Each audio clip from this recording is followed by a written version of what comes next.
कमरा नंबर 308। आशुतोष एक प्रसिद्ध ट्रैवल ब्लॉगर था।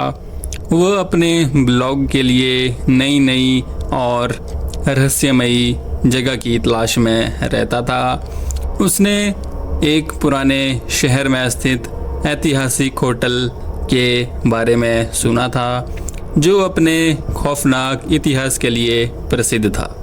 होटल का सबसे रहस्यमय और डरावना हिस्सा था कमरा नंबर 308। ऐसा माना जाता है कि यहाँ रात बिताना जीवन और मृत्यु के बीच का एक अनुभव होता है, क्योंकि यहाँ पर पहले भी बहुत सारी घटनाएं हो चुकी हैं। यह होटल एक समय में एक अमीर जमींदार की हवेली थी। हवेली के कुछ हिस्सों को अब होटल में बदल दिया गया था, लेकिन कुछ कमरों को हमेशा के लिए बंद कर दिया गया था। उनमें से ही कमरा नंबर 308 था, जो उस होटल का सबसे खतरनाक कमरा था। यहाँ के बारे में बताते हैं कि यहाँ रात के समय बहुत ही अजीब सी घटनाएं होती थी और इसी कमरे से कई लोग गायब हो चुके थे। एक रात की बात है, आशुतोष अपने घर की तरफ लौट रहा था, लेकिन रास्ते में बहुत ही ज़्यादा बारिश और अंधेरा होने के कारण उसने सोचा कि क्यों ना आज यहीं पर कहीं रुका जाए। रास्ते में आशुतोष को वही होटल दिखा और वह जल्दी से उस होटल की तरफ चल पड़ा। जैसे ही आशुतोष अंदर पहुंचा तो होटल वालों ने कहा कि यहाँ पर सारे कमरे आज के लिए बुक हैं, यहाँ पर कोई भी कमरा खाली नहीं है।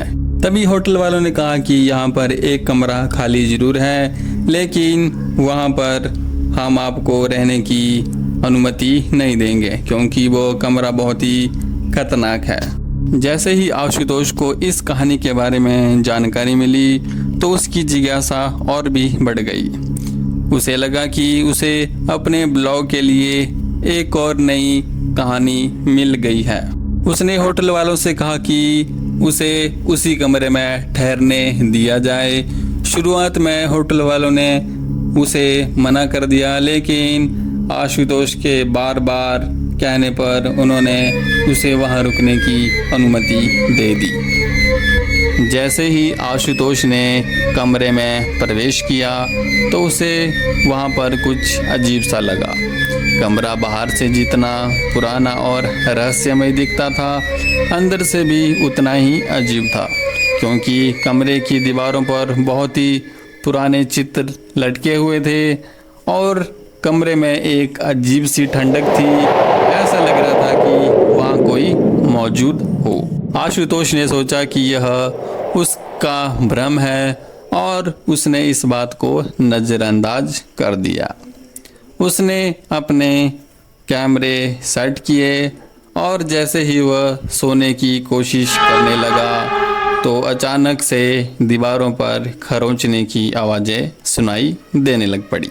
कुछ देर बाद वह आवाज़ें फिर से आना शुरू हो गई, लेकिन अब उसे किसी के रोने की आवाज़ सुनाई देने लगी जो धीरे धीरे बढ़ती जा रही थी। उसने कमरे की लाइट जलाई, लेकिन रोशनी होने के बाद भी कमरे में बहुत ही डरावना माहौल बना हुआ था।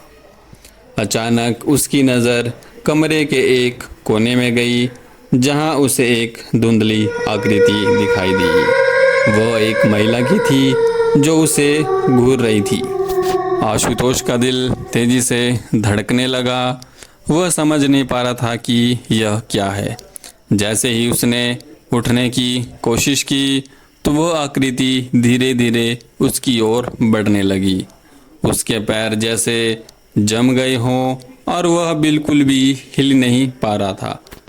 महिला की आकृति बिस्तर के पास आकर खड़ी हो गई। आशुतोष ने पूरी ताकत से चीखने की कोशिश की, लेकिन उसकी आवाज़ गले में ही फंस गई। कमरे की दीवारों पर अचानक से खरोंचने की आवाज़ें और भी तेज हो गई। पूरा कमरा ऐसा लग रहा था कि वह हिल रहा हो। आशुतोष ने अपना पूरा जोर लगाया और वह दरवाजे की तरफ भागने लगा।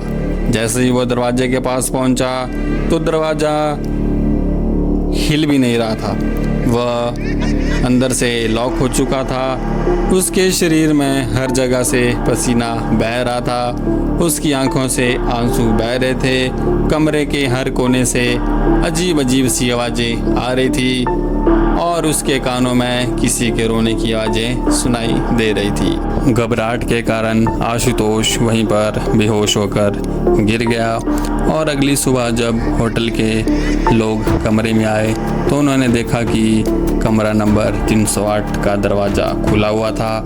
कमरे के अंदर आशुतोष बेहोश पड़ा था, उसके शरीर पर गहरी खरोंचों के निशान थे और उन्होंने उसको तुरंत हॉस्पिटल भेजा।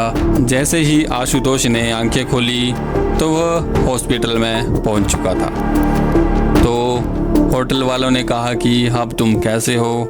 तो उसने कहा कि अब मैं ठीक हूँ, लेकिन यहाँ मैं कैसे पहुँचा?